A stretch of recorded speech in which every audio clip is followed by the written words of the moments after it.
நம்ம சாப்பாடு ரெடி ஆயிடுச்சா?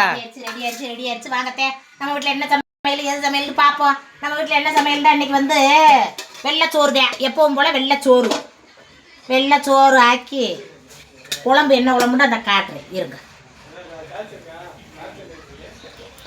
சோறு தான் அதிகமாக சாப்பிடுவோம். வேறு என்னத்தை குழம்பு கூட்டு தொடுகு ரெண்டு தெரிய மாட்டோம். அதுக்கப்புறம் இந்த இங்கே கட்டுப்பு, அதுக்கப்புறம் சிக்கன் 65 போட்டிருக்கு. அதுக்கப்புறம் சிக்கன் கிரேவி பார்த்தீங்களா? நல்லா கட்டியா வெளிச்சமே இல்லை. ஏன்ட்ட கூட ஏற்ற வெளிச்சம் தளிக்க வெளிச்சத்தை மறைக்காத. சிக்கன் கிரேவி சிம்மாப்பா கிண்டல் பண்ணாதீங்க. சிக்கன் கிரேவி எப்படி பண்ணுனேன்றதை இன்னொரு அடுத்த வீடியோவில் உங்களுக்கு சாட்ஸ்லேயே போட்டு காட்டுறேன். அதே மாதிரி பண்ணுங்கத்தே. இது பந்தியில் வைக்கிற இது கல்யாண பந்தியில் வைப்பாங்க. அவங்ககிட்ட போய் நின்றுக்கிட்டு அவங்க எப்படி வைக்கிறாங்கன்னு பார்த்தேன். அந்த கல்யாண பந்தியில் மட்டும் ஒரு வித்தியாசமாக வைக்கிறாங்களையா என்னண்டு அதே மாதிரி வச்சுட்டேன். இதே சிக்கன் குழம்பு, இதுதான் எங்கள் வீட்டு குழம்பு. சிக்கனு பொரிச்சு என்ன இப்படி தெரியுது என்னது இல்லவோ சிக்கன் 65 இதுதான் சமையல்.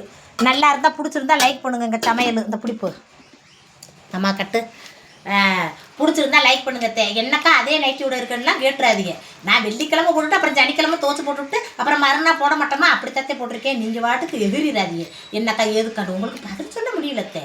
என்ன நாங்கள் போய் சாப்பிட்றோம். இதுதான் சமையல். ஆத்தா வேலை விட்டு வந்ததுக்கு ஆத்தாவுக்கு இந்த சாப்பாடு ஆத்தா கொண்டு போய் கொடுக்குறேன். ஆத்தா சாப்பிட்றேன். நீங்களும் நல்லபடியாக ஆக்கி போய் சாப்பிட்டு நல்லபடியாக இருங்கத்தே. வாங்க இந்த நண்டை மட்டும் பார்த்துக்கோ. இந்த இந்தம்மா நம்ம சாப்பிடுமா யாருக்கு சாப்பிட குழம்பு போடுங்க பார்த்து சாப்பிட சொல்லு. ஆமாம் ஆத்தா சாப்பிடுறது லைக் போடுங்க. நல்லா இருக்கா? பந்தி குழம்புமா இருக்காம்மா? எல்லார் வீட்லேயும் காலையில் 11 மணிக்கு சாப்பிடுவோம். நாங்கள் நைட்டு தான் சிக்கன் சாப்பிடுவோம்.